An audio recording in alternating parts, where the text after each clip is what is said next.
Sardar Vallabhbhai Patel, the first Deputy Prime Minister and Home Minister of independent India, also was an Indian National Congress leader until his death. Why did BJP build the world's tallest statue for an opposition party leader?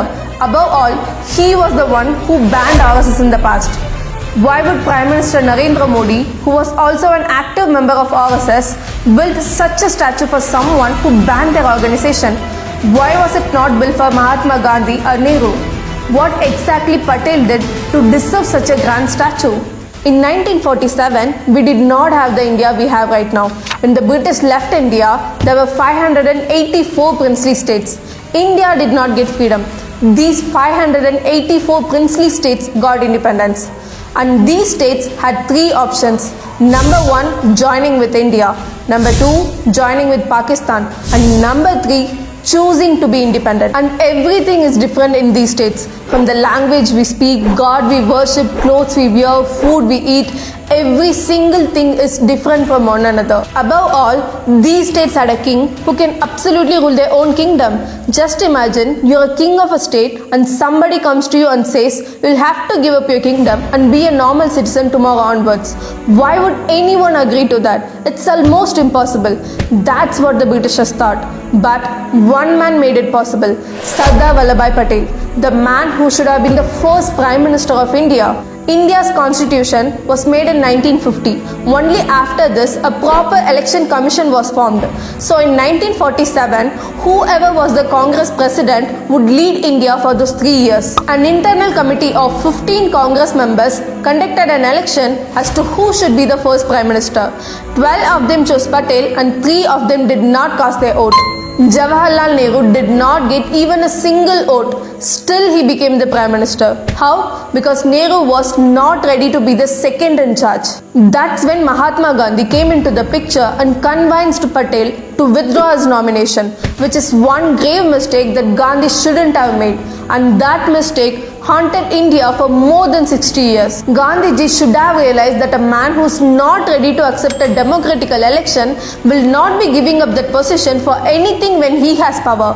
That one family decided the fate of India for more than 60 years. But Patelji so generously gave up his position and was ready to serve the nation in whichever way possible, like a true leader should be. He took the responsibility to unite the princely states and became the first Home Minister of India. And the job he had was not an easy one. Even Gandhiji had said to Patel, the problem of the states is so difficult that you alone can solve it. Patel and his secretary VP Menon went on meeting every king of those princely states. Those states who chose to join with India would get security by Indian Army and all the foreign affairs would be handled by Indian government. And all the communications like roads, railways, postal will be managed by Indian government. There can't be any other better way to say that these kings would not be king anymore but the normal citizens of India. Patel did a lot of things to make it possible. He arranged tea parties, he invited the kings to his place, he went on to meet them at their place. To few of them, he spoke in a way to invoke their patriotism. To few of them, he threatened what could possibly happen if they don't join with India. To few of them, he offered favorable terms like paying the king's death sentence. Mostly, he encouraged the rulers to act out of patriotism and did not rule out force. He thought the king should be joining with India in good faith. But he set a deadline of 15th August 1947 for them to sign the document of accession. 560 states willingly merged into the Indian Union. Only 3 states refused to do so, which Patel thought were the most important parts to give up. Those are none other than Jammu and Kashmir, Junagadh and Hyderabad. Junagadh was specially important to Patel since it was in his home state of Gujarat. It was also important because in this Kathiawar district was the famous Somnath temple, but the Nawab of Junagadh district joined with Pakistan. It was, however, quite far from Pakistan and 80% of its population was Hindu. Patel diplomatically used the Indian force and demanded the Pakistan to withdraw the accession of Junagadh.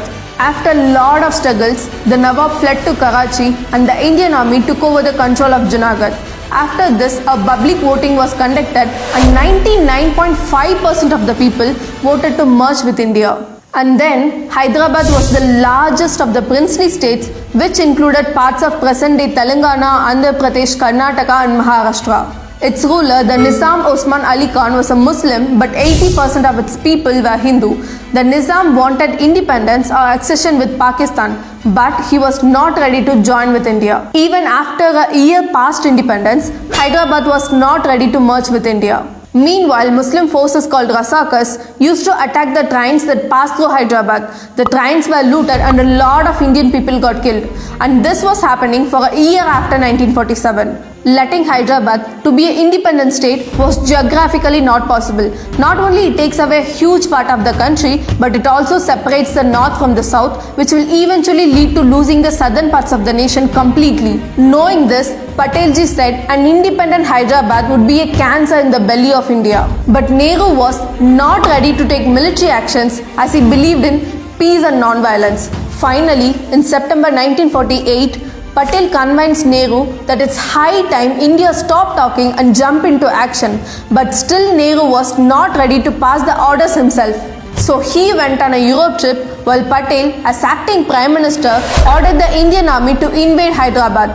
This was called as Operation Polo. And it took just 4 days for the Indian Army to take control over Hyderabad. Finally, thankfully, Hyderabad was secured and integrated into the Indian Union. The only state that left out was Jammu and Kashmir. Nehru himself has taken the task to have Jammu and Kashmir merged. He not only turned it into a permanent pain in the neck, but during his reign, we lost around 1.25 lakh square kilometers of Indian land to China and Pakistan. Back to Patel, there were totally 562 princely states in India that Sardar Vallabhbhai Patel integrated. Now tell me, did he deserve such a grand statue? Yes, more than anyone else. More than Mahatma Gandhi? Yes, more than Mahatma Gandhi. We wouldn't be having the India we have right now if Sardar Vallabhbhai Patel was not there. And now the Congress leaders are criticizing that BJP is trying to steal their leader. Indian National Congress was in power for more than 60 years. Why Patelji's efforts were not recognized enough? Why Patelji's efforts were not appreciated enough? Is it just because Nehru had ego clashes with him? What do you think? Why Congress did not give enough recognition for Patel? Why do you think they ignored him all this time? Let me know in the comments. And if you think he's someone who should be remembered forever, please share with your friends and spread the word.